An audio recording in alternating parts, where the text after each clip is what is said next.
this dispute is not about new technology. It's about union busting. I'll get onto the new, so-called new technology later. But you can basically put this dispute into 4 sections. That's the industrial, the political, the judicial, and the policing.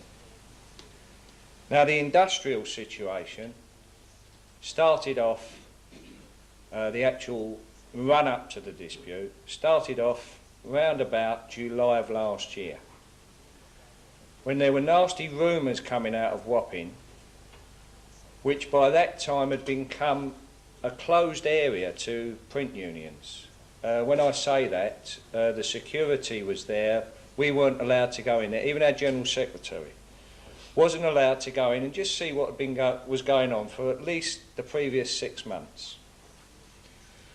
And these nasty rumours that were coming out of there was that they were preparing to produce newspapers in there, and that they were training a force that would do a job that was normally done by traditional printing unions.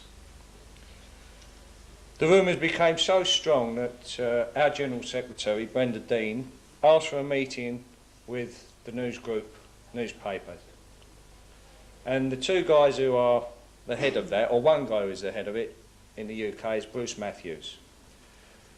The other guy who she met was a notorious union buster called Christopher Pole Carew. Now, if I told you that he was once the Sheriff of Nottingham, some of you, obviously with the sniggers, realise or know their English history. Well, I can give you this a bit of information. The Sheriff of Nottingham's tradition still lives. The only difference is he's now in Wapping.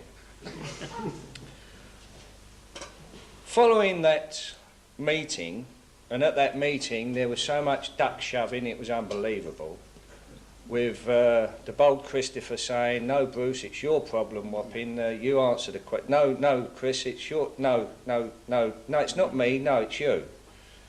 They eventually came somewhere near what they thought was the truth. And following that, that's the press statement that was issued on behalf of our General Secretary and those 2 people.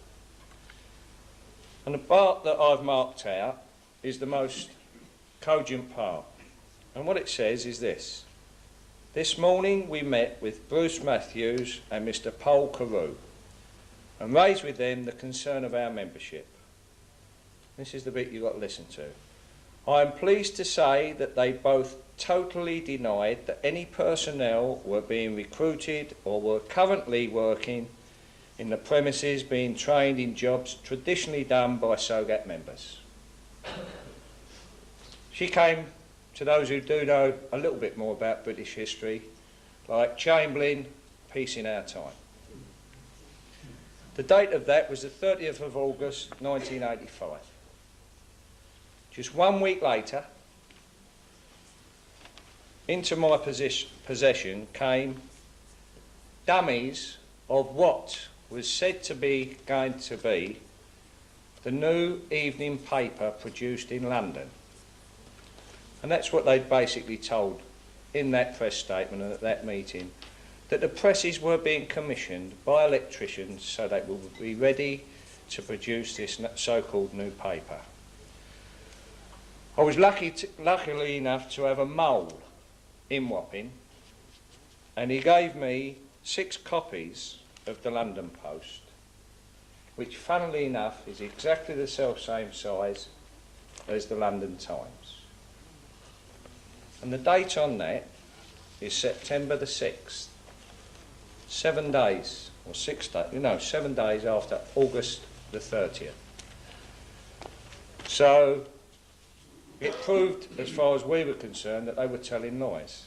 In the next 3 weeks to a month, my man in Wapping fed to me recruitment lists, names and addresses of people being recruited, staff sheets, and even the times of the buses that were busing these people because they've been recruited in Southampton by, I'm sorry to say, a renegade branch secretary of the electrical trade union in the UK, the EEPTU.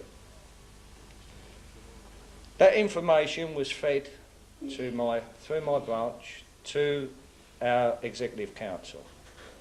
And I'm sorry to say, at that time, they did not believe that this could happen.